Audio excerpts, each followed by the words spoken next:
Hi, Sophie. Thank you so much for joining me in this podcast episode. Really appreciate it. How are you today? I'm great. Thank you, Razel. It's great to be here. Thank you. Yeah, the pleasure is mine. I'm glad you joined me in this podcast episode, and we're going to have like a conversation about yourself, your journey, how you built your business, and there's lots of ups and downs you had over the last few years. And yeah, it's like dealing with the grief, dealing with the losses, and I can Mm. totally relate to that. I lost both of my parents early as well. So before we get into that, I would love to know more about like how did you end up being an entrepreneur? Is that something you always wanted to do with your life, or like accidentally you become an entrepreneur? So it's quite a long story actually. I always knew that I wanted to work for myself in some form, but I didn't know what it was that I wanted to do. So Hmm. at college, I'd studied health and social care. I thought that I was going to be a nurse. And then after doing 2 years at college, I then went, well, actually, I don't want to go to uni. I don't want to continue I studying. did I the want same to get thing. out. Yeah. So I was at a bit of a loss as to what I wanted to do, but Yeah. it ended up with me having numerous different jobs, um, so wide ranged. So my first job when I left college was as a support worker for people with learning difficulties. Hmm. Hated that job. Then started rebottling chemicals for Zeneca. Right. Met my husband there. Um, but that was only a temping job. So Okay. that would eventually come to an end. And then from there, I became a photographer. Hmm. So I had a couple of jobs as photographers. The second job that I had, I ended up becoming the head photographer for this portrait company that was doing really, really well in the country at the time. And it got to the point where I loved the job, but it took over my life. So I was doing the evenings, the weekends, the bank holidays. I did every single job within that studio as well. So Yeah. it was the telesales, the corporate gifts, the exhibition stand, the viewings of the photos, the actual taking the photos, the editing them. There was every single element of it. Hmm. And actually looking back, that was really good learning for me because I've been able to use a lot of those skills within building my own business. So it eventually got to the point where I was going home crying every night because I was just getting so stressed because I just didn't have a life Yeah. anymore. And my husband said to me, well, why don't you hand in your notice then? And I went, oh, all right then. So the following Hmm. day I did it. And he went, I didn't mean for you to do it right now. I meant for you to find something else. So I was like, no, I've got to get out of there. But what I kept getting in the back of my mind was that I needed to go and see a clairvoyant or a medium. Yeah. So I actually went and saw this woman who the only details that she had on me was my first name and my phone number. And this was before the days of Facebook and All right. like social media and your details being everywhere. Yeah. So she didn't have any information on me at all. And she said, you could be doing what I'm doing. I was like, what? Really? How? And she said, well, I'd have you sit in my spiritual development group, but you live too far away. And I was like, I don't mind traveling. That's absolutely fine. She Yeah. said, no, you need to find your own group. So the things that she had been saying to me were absolutely spot on. So, I mean, she was bringing through my granddad and my uncle, and it was stuff that there was absolutely no way she could have known about them Hmm. at all. To the point where she said, your granddad says, remember the marbles. I'm like, wow. When I was a kid, I had this tin full of marbles, which had Princess Diane Charles on at the time, because Yeah. and there was no way she could have known that. So I really did listen to her, and she said to me, she didn't say that I should learn it, but she mentioned Reiki. Hmm. Now, at the time, I had never heard of Reiki at all. Okay, so and for those of you that don't know what Reiki is, it's a form of healing, so it's a hands-on healing.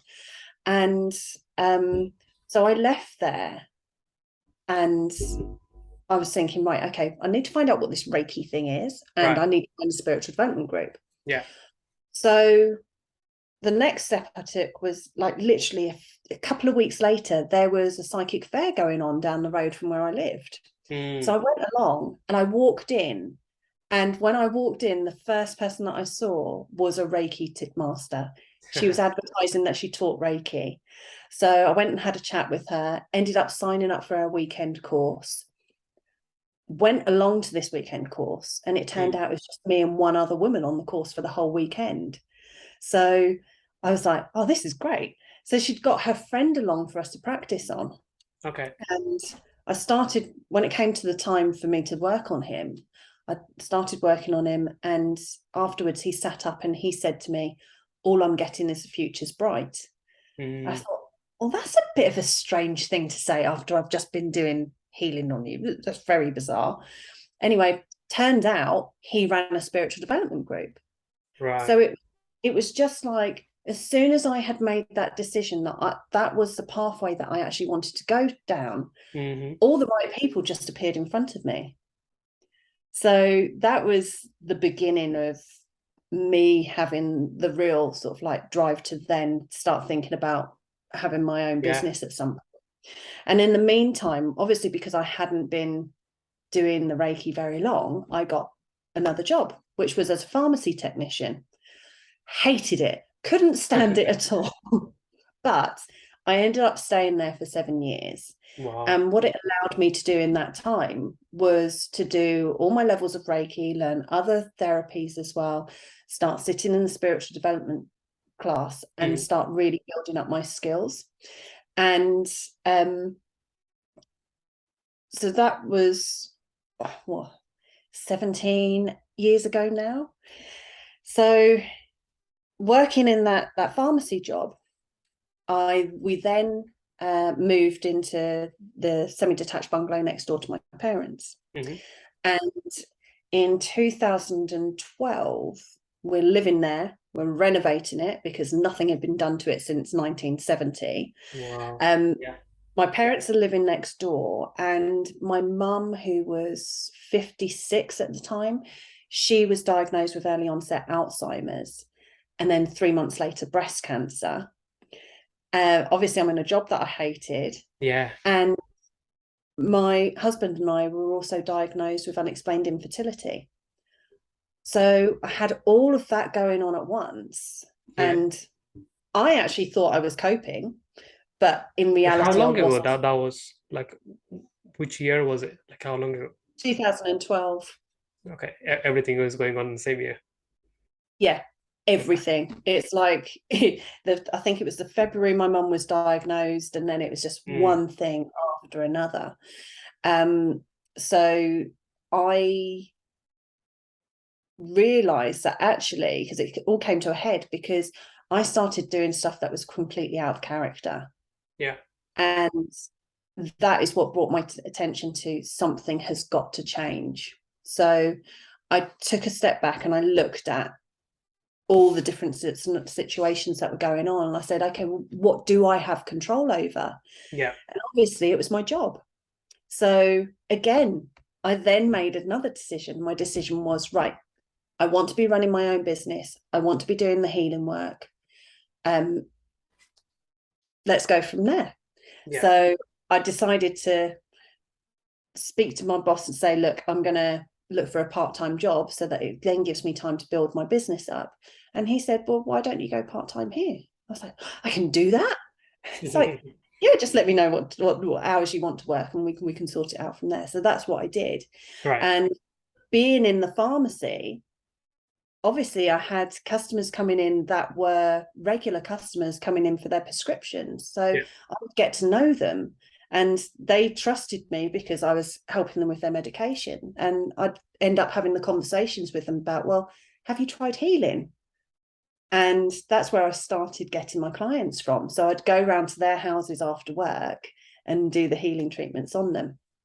So in the meantime, like when I first said that I wanted to go down the route of healing, and I and the Reiki master and the spiritual development group suddenly appeared in front of me.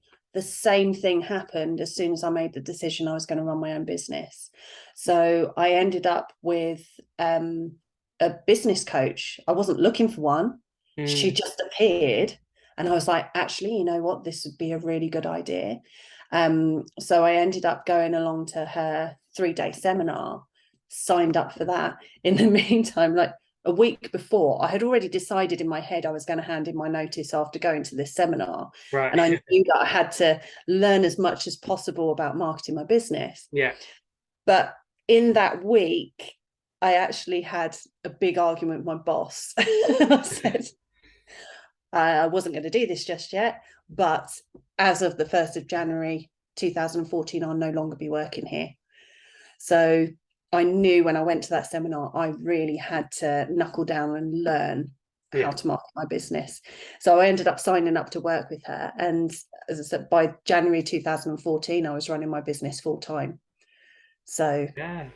so that's how it all, That's like 8 years now. yeah, Over 8 years. That's a great journey you had.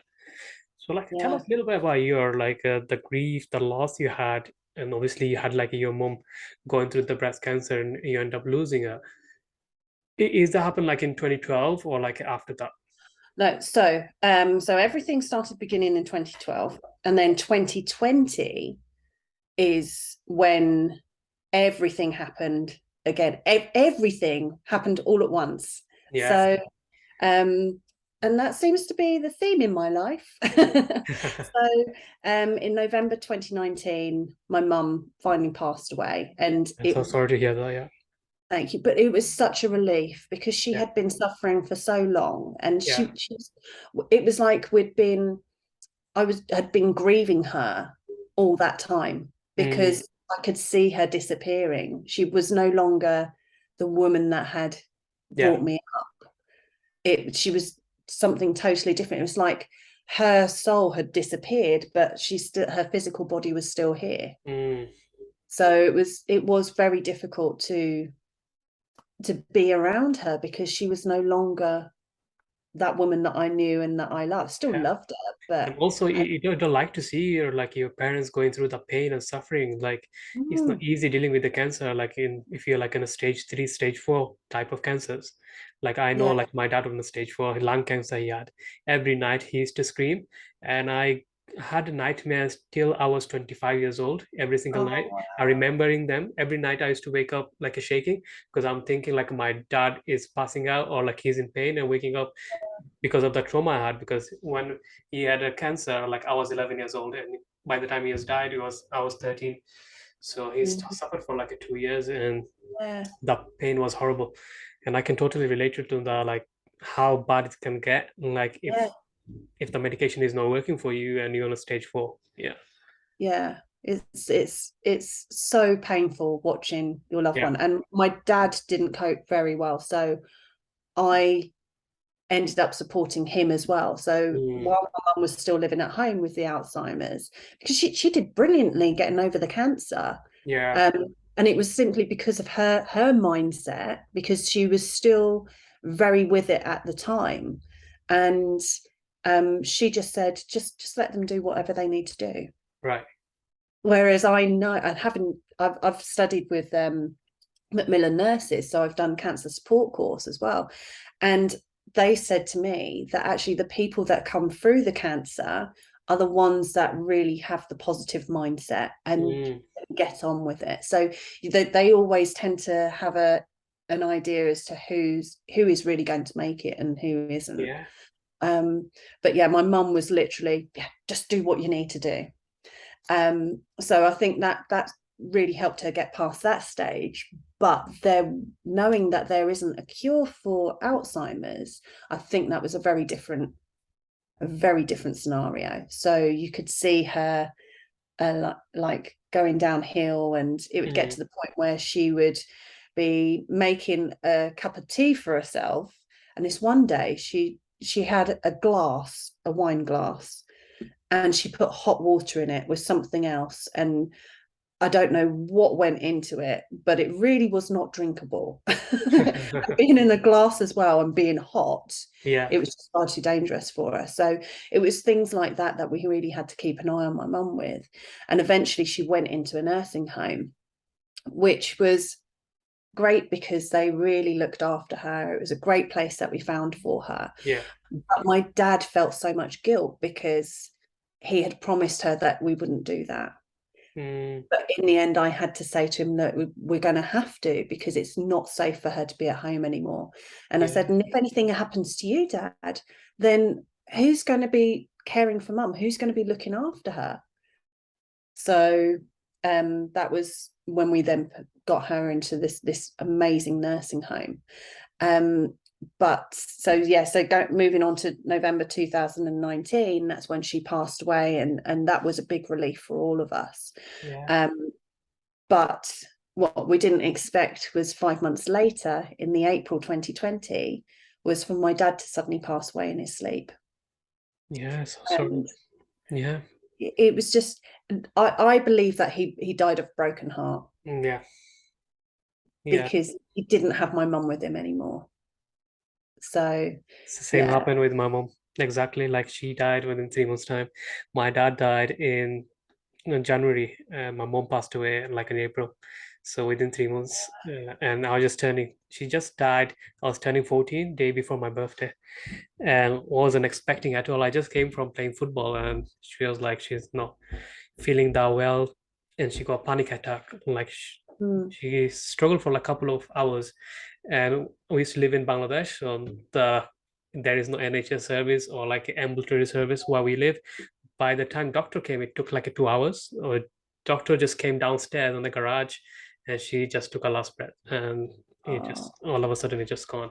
And still that day, like I couldn't believe it. Like we know, like that dad not gonna make it because it's while the illness is going through, but mom was probably unexpected. She was only 48 years old, so it's not like yeah, she's proper old. So yeah, it was yeah. proper heartbroken. Yeah, It's a shock, isn't it? And yeah, you being at the young age that you were as well, that would yeah, have been even harder. I mean, I know how hard it was for me, and yeah. I was in my 40s. So, but being so young and then being on your own, that is just, I can't even imagine what that was like for you. I can't even imagine right now thinking about it. When I look through my nephew and nieces, they're like 11 years old, and what they're actually doing, just playing games like here and there, being like a kid kind of Yeah. thing. And I was thinking when I was 11 years old, my dad actually taught me how to just run his businesses. I had to give him all of cancer medication. I was just like a cancer doula. I was taking him all of them test centers, how all of the Yeah. important chemotherapy he needed. I used to take him on my own, and I used to do household shopping. I was managing all of the money. We used to have like a lot of properties, so all of the rent money I used to collect end of the month. And I used to do that when I was like 11, 12 years old, and I don't know how I did it. And No. looking at You like became an adult yeah, much earlier than you should have been, really. yeah. Until it's someone like been through that, they wouldn't believe it. Like I wouldn't No. believe it myself, like if I didn't see it. But if you go to India, if you go to Bangladesh, Pakistan, you're probably gonna see a lot of kids like 5, 6 years old. They're running their own tea stall, like they're selling teas, and they're working 12 hours, 14 hours a day. And because of they have to, they have no other Yeah. choices. So Yeah. yeah, You when do you what you have to do have to that, do. yeah, definitely for surviving. So Yeah. yeah, I love to know like a Sophie, like you've been through all of them, your hardship, going through like them tough moment as a soul coach. What did you actually take on like for your inner uh therapy, or you call it like a mindset you program and everything, so you can focus on your life as well? Yeah. So because I work with um lots of different women, I knew that my energy had to be in the right place in order to help them. And if Hmm. I was going through all of that stuff at that time, it's like, well, how can I possibly help them? I need to get myself back to being me again. Yeah. So what I actually did was, in the just after my dad passed away, I basically put my business on hold. So I Right. continued to work with like the clients that I have maintenance programs with. So I'd be seeing them, but I wasn't doing like marketing my business. I wasn't Mm. really doing anything else. And it was just like, okay, I need to get myself back to being me. Um, I then fell out with my sister big time, so we are no longer speaking. She's not in my life anymore. My dad's eldest brother passed away 2 weeks after my dad. And it was just like Everything, yeah. everything was going on. And because I also lived next door to my dad, I've then thought, actually, you know what, I don't want to live here anymore. I couldn't live next door to somebody else with Yeah. everything, having it been my dad there for so long. I was like, no, it's time for me to move on. So we ended up moving house as well. Mm. So it was all, again, everything. It was like there was, by April 2021, there was no part of my life, apart from still being married to my husband, my amazing husband, that was the same as Yeah. in 2020. Everything had completely changed. So, but I needed that. It was a bit like my dad had given me permission to really move forward and do what I needed to do, Mm. and no longer be tied to, because I would be looking out for my dad all the time. Yeah. If my dad had a, so the coroner said that he actually passed away from severe heart disease. Yeah. Well, no, but he didn't know he had heart disease. I didn't know that he had heart disease. But had he Yeah. have survived that, I would have been the one that would have ended up looking after him as well. Yeah. But I know that my spiritual mission I've got is so much bigger than that. I need Mm. to be helping a lot more people. So I feel very much that my dad on some sort of level knew that, and he basically gave me the permission to get on and do what I needed to do. So that's how I view it. It's, believe me, it's been so difficult because Yeah. he, Yeah. my dad and I were so close. So it is a bit like losing part of you in some respect. And because I changed my life so drastically, I did lose part of myself, because actually that was the old me Yeah. that needed to move, needed to go in order to be able to create a life that I really do love. And I absolutely love where we live now. I absolutely love my life now as well. Yeah, But since it, you guys living in us next door to each other, that makes more bonding, right? Like you've been seeing yeah, every single day. Love, what happens is when you get married or you call your partner, then you end up moving with them like a different town or different city, probably yeah, especially for a woman. But for in your case, like you guys was so close and then next to each other, seeing every single day, that bonding and relationship be much stronger, like compared to other people. Yeah. yeah, yeah.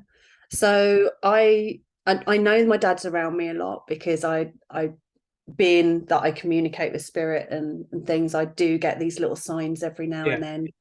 So it's like the bird, the jay. Whenever I see one of those, I know that it's my dad. Mhm. So I've got those little things that I see. And a robin is normally my mum. Yeah. Yeah, but having that, I think my beliefs really did help me through. And I had so much support from my husband and my in-laws.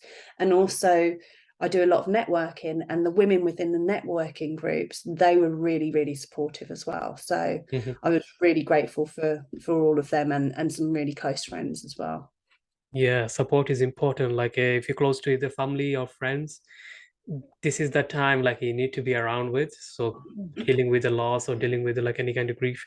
So those who's listening, if anyone's going through such a thing like us, we hope not like it to get everything at the same time. But obviously, someone's gonna lose out someone in some point of their life, and Yeah. how they actually can cope with the loss, the grief, could be their relationship, could be like business wise, personal life, career wise, how they can deal with the losses. How, what would be your advice? My advice is to not judge yourself for a start, because everybody goes through the grieving process in a different way. Yeah. So you may experience anger, you may be feeling sadness. It's Everybody experiences it in a different way, but Mm. there will be similar emotions that you get, but you'll experience them at a different time to somebody else. So there's no right or wrong, but it's about you being gentle with yourself, understanding that it is a difficult time. You are going to have days where you feel fine, and then other days something will trigger you, and it will be a memory, or it'll be a song, or someone will say something, and then you might be in floods of tears. Yeah. That's okay too. It's really about you being gentle with yourself. And if you feel that you need to get that help because you're going into a dark place, then please just reach out to somebody and find that help. Yeah, definitely. Totally agree with you. Thank you so much, Sophie, for sharing your thoughts. So yeah, we're coming to end of this podcast. So those who's listening, if anyone wants to know more about you, your work, or get some advice from you, where's the best place to find you? So you can go to my website, which is sophiewatson.co.uk. I'm on Facebook and I'm on LinkedIn too. So yeah, just message me. Yeah, thank you so much for those. So yeah, thank you so much, Sophie, sharing your all of your stories. I know it's saddening, and I didn't want to make you upset. So thank you so much for sharing those. And I wish you best of luck with your life and your career, what you're actually doing right now, which is really meaningful. I wish you best of luck, and you have a wonderful day ahead. Thank you so much, Razel. Thank you so much. So yeah, that's a wrap, guys. Thank you so much for listening to this podcast episode. I hope you enjoyed it and got some valuable lesson from it. And those who are interested to learn more about Sophie or want to work with her or just want to get some advice, just reach out to her on LinkedIn, her Instagram profile, also her website. So until then, I'll talk to you in the next episode. Thank you, everyone.